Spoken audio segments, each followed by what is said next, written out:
नमस्कार, आप देख रहे हैं मुसर्रत टाइम्स लाइव। प्रधानमंत्री नरेंद्र मोदी ने गोवा में विकसित भारत विकसित गोवा 2047 कार्यक्रम में 1330 करोड़ रुपए से अधिक की परियोजनाओं का उद्घाटन और शिलान्यास किया।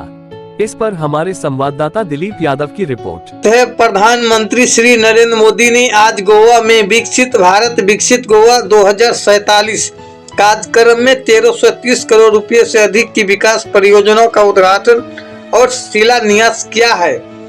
श्री नरेंद्र मोदी ने इस अवसर पर लगाई गई प्रदर्शनी का भी अवलोकन किया। आज की विकास परियोजना में शिक्षा, खेल, जल उपचार, कचरा प्रबंधन और पर्यटन देशों में बुनियादी ढांचे को बढ़ावा देना शामिल है। प्रधानमंत्री ने रोजगार मेले के तहत विभिन्न विभागों में 1930 नई सरकारी भर्तियों को नियुक्ति आदेश भी वितरित किए और विभिन्न कल्याणकारी योजनाओं के लाभार्थियों को स्वीकृति पत्र भी सौंपे। प्रधानमंत्री ने अपने संबोधन की शुरुआत गोवा की प्राकृतिक सुंदरता और प्राचीन समुद्र तटों पर प्रकाश डालते हुए और कहा कि यह भारत तथा विदेश के लाखों करोड़ों पर्यटकों का छुट्टियां बिताने का पसंदीदा स्थल है। उन्होंने कहा कि गोवा में किसी भी मौसम के दौरान एक भारत श्रेष्ठ भारत का अनुभव किया जा सकता है। उन्होंने गोवा में जन्मे महान संतों, प्रसिद्ध कलाकारों और विद्वानों की ओर से भी ध्यान आकर्षित किया तथा संत सेही रोमन दास अम्बिये, नाटककार कृष्णा भट्ट, बंदकर गायिका केसरबाई केकर, आचार्य धर्मानंद गोस्वामी और रघुनाथ अनंत मालेश्वर को याद किया। प्रधानमंत्री श्री मोदी ने भारत रत्न लता मंगेशकर जी को उनकी पुण्यतिथि पर श्रद्धांजलि अर्पित की और पास में स्थित मंगुएसी मंदिर के साथ उनके घनिष्ठ संबंध पर भी प्रकाश डाला। उन्होंने कहा कि स्वामी विवेकानंद को मारगांव के दामोदर साल से नई प्रेरणा मिली। प्रधानमंत्री श्री मोदी ने लोहिया मैदान और कुनकोलिम में नायक के स्मारक की भी चर्चा की है। प्रधानमंत्री ने गोपचोसेव के नाम से लोकप्रिय सेंट फ्रांसिस जेवियर के पवित्र अवशेषों की प्रदर्शन की चर्चा की, जिसका आयोजन इस वर्ष होगा। प्रदर्शन का शांति और एकजुटता के प्रतीक के रूप में उल्लेख करते हुए प्रधानमंत्री ने जॉर्जिया की संत कनिंग केलेवन को भी याद किया, जिनके पवित्र अवशेष विदेश मंत्री द्वारा जॉर्जिया ले जाए गए थे। उन्होंने कहा कि ईसाई और अन्य समुदायों का भी शांतिपूर्ण सहअस्तित्व एक भारत श्रेष्ठ भारत का उदाहरण है। प्रधानमंत्री ने आज उद्घाटन की गई या आधारशिला रखी 1300 करोड़ रुपए की परियोजना के बारे में विस्तार से बताते हुए कहा कि शिक्षा, स्वास्थ्य और पर्यटन से जुड़ी परियोजना गोवा के विकास को नई गति देगी। उन्होंने कहा कि राष्ट्रीय प्रौद्योगिकी संस्थानों का अस्थायी परिसर और राष्ट्रीय वाटर स्पोर्ट स्थान तथा परिसर तथा संपूर्ण कचरा प्रबंधन सुविधा 1930 नियुक्ति पत्र राज्य के विकास को नई ऊंचाइयों पर ले जाएंगे। प्रधानमंत्री ने कहा कि गोवा क्षेत्र और आबादी के लिहाज से भले ही छोटा है, लेकिन सामाजिक विविधता के मामले में बहुत बड़ा है और यहाँ अलग अलग समाज के लोग, अलग अलग धर्म को मानने वाले लोग अनेक पीढ़ियों से एक साथ शांति से रह रहे हैं। उन्होंने सबका साथ सबका विकास के मंत्र पर प्रकाश डाला और गोवा के लोगों की भावना की सराहना की, जिन्होंने राज्य के सौहार्द को नुकसान पहुंचाने की कोशिश करने वालों को हमेशा करारा जवाब दिया है। स्वयं पूर्ण गोवा का जिक्र करते हुए प्रधानमंत्री मोदी ने गोवा सरकार की सुशासन मॉडल की भी सराहना की है। इत्यादि ब्यूरो से दिलीप यादव की रिपोर्ट। माता की, भारत माता की। गोवा के राज्यपाल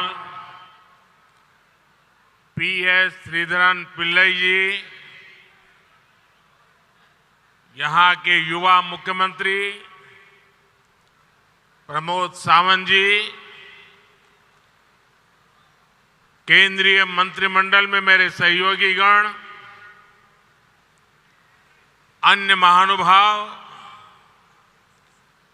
और गोवा के मेरे प्यारे भाई और बहनों,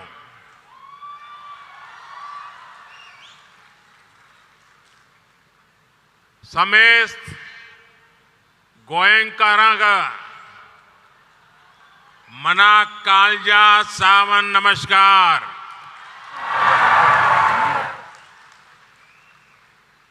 तुमचो मोग आणि उर्बा पुढून माका गोयांत येवन सदांच खोस जाता।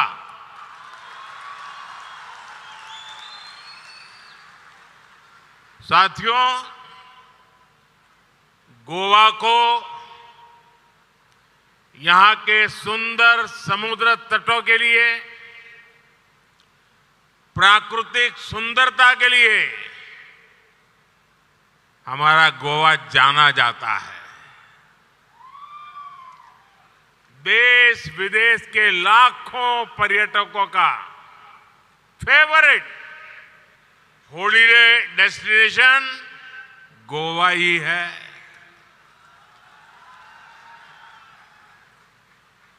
किसी भी सीजन में यहां एक भारत श्रेष्ठ भारत को महसूस किया जा सकता है। इसके साथ ही गोवा की एक और पहचान भी है।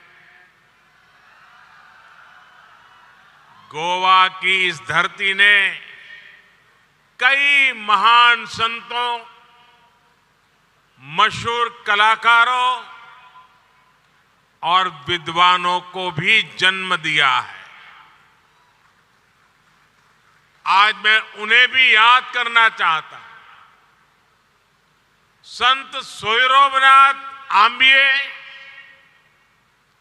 आद्य नाटककार कृष्ण भट्ट बांधकर, सूरश्री केसरबाई केरकर, आचार्य धर्मानंद कौसंबी और रघुनाथ माशेलकर जैसी हस्तियों ने गोवा की पहचान को समृद्ध किया है। यहां से कुछ दूर पर स्थित मंगेशी मंदिर से भारत रत्न लता मंगेशकर जी का गहरा नाता रहा है। आज लता दीदी की पुण्यतिथि भी है। मैं उन्हें अपनी श्रद्धांजलि अर्पित करता हूं। यही मडगांव के दामोदर साल में स्वामी विवेकानंद को एक नई प्रेरणा मिली थी।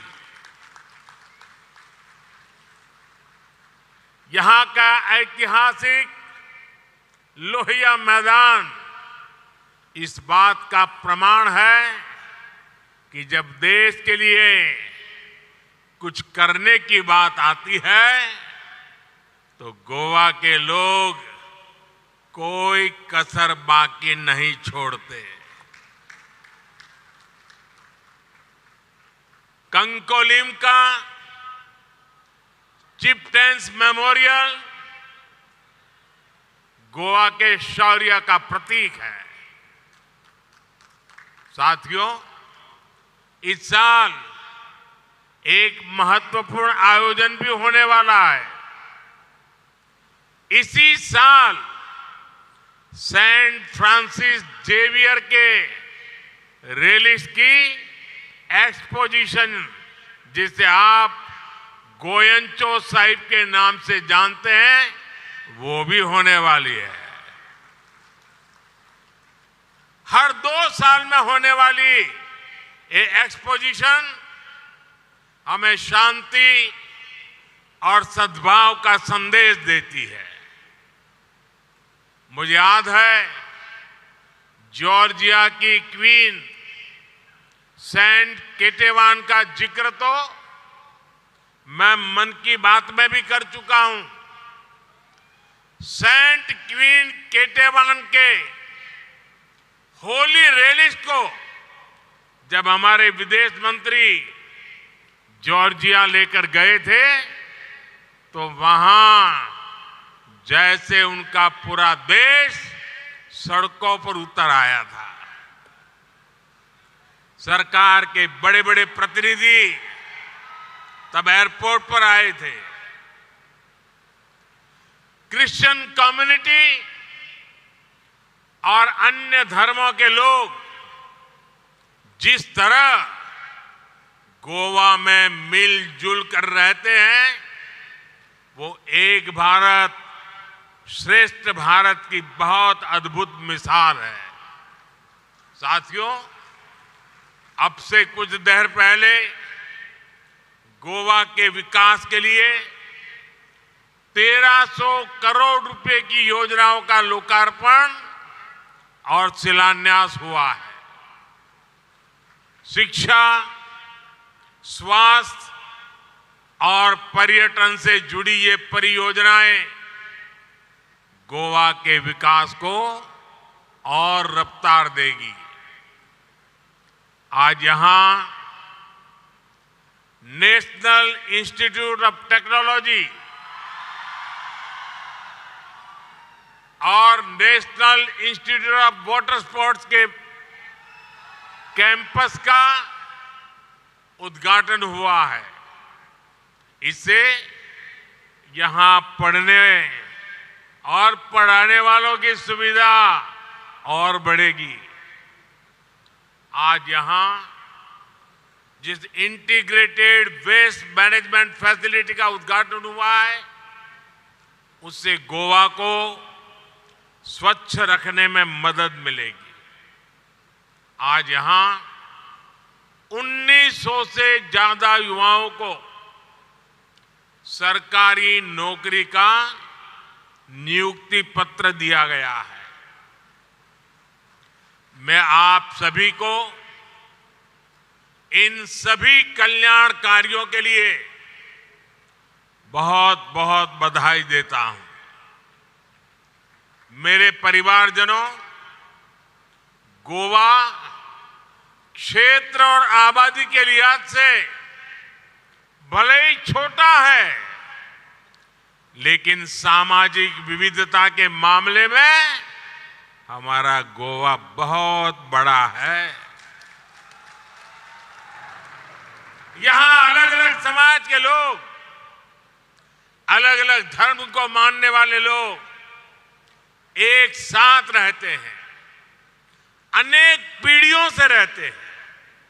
इसलिए गोवा के यही लोग जब बार बार बीजेपी की सरकार चुनते हैं, तो इसका संदेश पूरे देश को जाता है। बीजेपी का मंत्र सबका साथ, सबका विकास का है। देश में कुछ दलों ने हमेशा डर फैलाने की, लोगों में झूठ फैलाने की राजनीति की है, लेकिन गोवा ने ऐसे दलों को करारा जवाब दिया है और बार बार दिया है। साथियों, अपने इतने वर्षों के राज में गोवा की भाजपा सरकार ने सुशासन का एक मॉडल विकसित किया है। स्वयं पूर्ण गोवा, इस अभियान को जिस प्रकार गोवा गति दे रहा है, वो वाकई अभूतपूर्व है। इसी का परिणाम है कि आज गोवा के लोगों की गिनती देश के सबसे खुशहाल लोगों में होती है। डबल इंजन की वजह से गोवा के विकास की गाड़ी तेज गति से आगे बढ़ रही है। गोवा वो राज्य है जहां के 100% घरों में नल से जल पहुंच रहा है। गोवा वो राज्य है जहां 100% घरों में बिजली कनेक्शन है। गोवा वो राज्य है जहां घरेलू एलपीजी की कवरेज 100% हो चुकी है। गोवा वो राज्य है जो पूरी तरह केरोसिन मुक्त है। गोवा पूरी तरह खुले में शौच से मुक्त राज्य बन गया है। केंद्र सरकार की प्रमुख योजनाओं में से कई योजनाओं में गोवा 100% सैचुरेशन हासिल कर चुका है। और हम सब जानते हैं, जब सैचुरेशन होता है तो भेदभाव खत्म हो जाता है। जब सैचुरेशन होता है तो हर लाभार्थी तक पूरा लाभ पहुंचता है। जब सैचुरेशन होता है तो लोगों को अपना हक पाने के लिए रिश्वत नहीं देनी होती। इसलिए मैं बार बार कहता हूं कि सैचुरेशन ही सच्चा सेक्युलरिज्म है। सैचुरेशन ही सच्चा सामाजिक न्याय है। यही सैचुरेशन गोवा को, देश को मोदी की गारंटी है। इसी सैचुरेशन के लक्ष्य के लिए अभी देश में विकसित भारत संकल्प यात्रा चलाई गई थी। गोवा में भी 30,000 से ज्यादा लोग इस यात्रा से जुड़े। जो कुछ लोग सरकार की योजनाओं से अब भी वंचित रह गए थे, उन्हें भी मोदी की गारंटी वाली गाड़ी से बहुत लाभ मिला है। भाई और बहनों, कुछ दिन पहले जो बजट आया है उसमें भी सैचुरेशन के, गरीब से गरीब सेवा के हमारे संकल्प को मजबूती दी है। आप जानते हैं कि हमने 4 करोड़ गरीब परिवारों को पक्का मकान देने का लक्ष्य पूरा कर लिया। अब हमारी गारंटी है कि 2 करोड़ और परिवारों को घर बना करके देंगे। और मैं गोवा के मेरे साथियों आपसे भी कहता हूं, आपके गांव में, आपके इलाके में अगर कोई परिवार पक्के घर से छूट गया हो, अगर आज भी वो झुग्गी झोपड़ी में रहता है, तो उनको बताना मोदी जी आए थे, मोदी जी ने गारंटी दी है कि आपका मकान भी पक्का बन जाएगा। इस बजट में पीएम आवास योजना के तहत इसके विस्तार की घोषणा की गई है। हमने 5 लाख रुपए तक के मुफ्त इलाज की सुविधा देने वाली आयुष्मान योजना का भी विस्तार किया है। अब आशा वर्कर और आंगनवाड़ी वर्कर्स को भी मुफ्त इलाज की गारंटी मिल गई है। साथियों, इस बजट में हमारे मछुआरे साथियों पर भी बहुत ध्यान दिया गया है। मत्स्य संपदा योजना के तहत मिलने वाली मदद अब और बढ़ाई जाएगी। इससे मछुआरों को अधिक सुविधा और साधन मिलेंगे। इससे सी फूड के एक्सपोर्ट में बहुत बड़ी वृद्धि होगी और मछुआरों को ज्यादा पैसा मिलेगा। ऐसे प्रयासों से फिशरीज के सेक्टर में ही लाखों नए रोजगार बनने की संभावना है। साथियों, मछली पालकों के हित में जितना काम हमारी सरकार ने किया है, उतना किसी ने पहले नहीं किया। हमने ही मछली पालकों के लिए अलग मिनिस्ट्री बनाई, अलग मंत्रालय बनाया। हमने ही मछली पालकों को किसान क्रेडिट की कार्ड की सुविधा दी। हमारी सरकार ने मछली पालकों की बीमा राशि को 1 लाख रुपए से बढ़ाकर 5 लाख कर दिया है। उनकी नावों को आधुनिक बनाने के लिए हमारी सरकार सब्सिडी भी दे रही है। भाई और बहनों, भाजपा की डबल इंजन सरकार गरीब कल्याण के लिए बड़ी योजना चलाने के साथ ही इंफ्रास्ट्रक्चर पर रिकॉर्ड इन्वेस्टमेंट कर रही है। आप खुद देख रहे हैं देश में कितनी तेजी से रोड, रेल, एयरपोर्ट का विस्तार हो रहा है। इस वर्ष के बजट में इसके लिए 11 लाख करोड़ रुपए रखे गए हैं, जबकि 10 वर्ष पहले इंफ्रास्ट्रक्चर पर 2 लाख करोड़ रुपए से भी कम खर्च किया जाता था। जहां भी विकास के प्रोजेक्ट चलते हैं, वहां रोजगार की नई संभावनाएं जन्म लेती है। इससे हर व्यक्ति की कमाई बढ़ती है।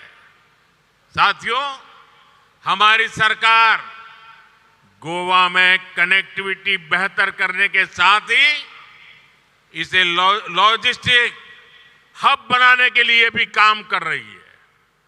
हमने जो गोवा में मनोहर इंटरनेशनल एयरपोर्ट बनाया है, उससे लगातार राष्ट्रीय और अंतर्राष्ट्रीय उड़ानें जुड़ रही है। पिछले साल देश के दूसरे सबसे लंबे केबल ब्रिज न्यू जुआरी ब्रिज का लोकार्पण किया गया। गोवा में इंफ्रास्ट्रक्चर का तेज विकास, नई सड़कें, नए पुल, नए रेलवे रूट, नए शिक्षा संस्थान, सभी कुछ यहां के विकास को नई गति देने वाले हैं। साथियों, भारत हमेशा से नेचर, कल्चर और हेरिटेज की दृष्टि से समृद्ध रहा है। दुनिया में लोग अलग अलग तरह के टूरिज्म के लिए अलग अलग देशों में जाते हैं। भारत में हर प्रकार का टूरिज्म एक ही देश में एक ही वीजा पर उपलब्ध है। लेकिन 2014 से पहले जो सरकार देश में थी, उसने इन सभी पर इतना ध्यान नहीं दिया। पहले की सरकारों में पर्यटक स्थलों के विकास के लिए, हमारे समुद्री किनारों के विकास के लिए, द्वीपों के विकास के लिए कोई विजन नहीं था। अच्छी सड़कों, अच्छी ट्रेनों और एयरपोर्ट की कमी के कारण अनेक पर्यटक स्थल गुमनाम रहे। बीते 10 वर्षों में से ये सारी कमियां हमने दूर करने का प्रयास किया है। गोवा की डबल इंजन सरकार भी यहां पर्यटन की संभावनाओं को विस्तार दे रही है। हमारा प्रयास है कि गोवा के अंदरूनी इलाकों में इको टूरिज्म को बढ़ावा मिले। इसका फायदा सीधे उन इलाकों में रहने वाले लोगों को होगा। जब गोवा के गांवों में पर्यटक पहुंचेंगे तो वहां रोजगार के ज्यादा अवसर तैयार होंगे। पणजी से रीस मगोस को जोड़ने वाला रोपवे बनने के बाद यहां पर्यटकों की संख्या और बढ़ेगी। इस प्रोजेक्ट के साथ आधुनिक सुविधाएं भी डेवलप की जाएगी। Food court, restaurant, waiting room समेत कई तरह की सुविधाएं होने से ये गोवा में आकर्षण का नया केंद्र बन जाएगा। साथियों, हमारी सरकार अब गोवा को एक नए प्रकार के टूरिस्ट डेस्टिनेशन के रूप में भी विकसित कर रही है। ये है कॉन्फ्रेंस टूरिज्म। आज सुबह ही मैं इंडिया एनर्जी वीक के इवेंट में था। गोवा में G20 की भी कई महत्वपूर्ण बैठकें हुई है। गोवा ने बीते सालों में बड़ी बड़ी डिप्लोमेटिक मीटिंग को भी होस्ट किया है। World table tennis championship, world beach volleyball tour, FIFA under 17 women football world cup, 37वें नेशनल गेम्स, इन सभी का आयोजन भी गोवा में ही हुआ है। ऐसे हर इवेंट से पूरी दुनिया में गोवा का नाम और गोवा की पहचान पहुंच रही है। आने वाले सालों में डबल इंजन सरकार गोवा को ऐसे आयोजनों का बड़ा सेंटर बनाने जा रही है। और आप भी जानते हैं, ऐसे हर आयोजन से गोवा के लोगों को रोजगार मिलता है, यहाँ के लोगों की आमदनी बढ़ती है। साथियों, गोवा में नेशनल गेम्स के लिए जो आधुनिक स्पोर्ट्स इंफ्रास्ट्रक्चर यहाँ विकसित किया गया है, वो भी यहाँ के स्पोर्ट्स पर्सन और एथलीट्स को बहुत मदद करेगा। मुझे बताया गया है कि जब गोवा में विकसित भारत संकल्प यात्रा चल रही थी, तो उस दौरान नेशनल गेम्स में हिस्सा लेने वाले गोवा के खिलाड़ियों का सम्मान भी किया गया था। मैं गोवा के ऐसे हर युवा खिलाड़ी को फिर से बधाई देता हूं। और साथियों, जब खेलों की इतनी बात हो रही है, तो गोवा के फुटबॉल को कौन भूल सकता है। आज भी गोवा के फुटबॉल खिलाड़ी, यहाँ के फुटबॉल क्लब देश और दुनिया में अपनी पहचान रखते हैं। फुटबॉल जैसे खेल में अमूल्य योगदान के लिए गोवा के ही ब्रह्मानंद संखावकर जी को हमारी सरकार ने 2 साल पहले पद्म पुरस्कार से सम्मानित किया था। आज हमारी सरकार खेलो इंडिया के माध्यम से यहाँ फुटबॉल सहित अनेक खेलों को आगे बढ़ा रही है। साथियों, स्पोर्ट्स और टूरिज्म के अलावा पिछले कुछ वर्षों से गोवा की एक और पहचान देश भर में बनी है। हमारी सरकार गोवा को एक बड़े एजुकेशन हब के रूप में प्रमोट कर रही है।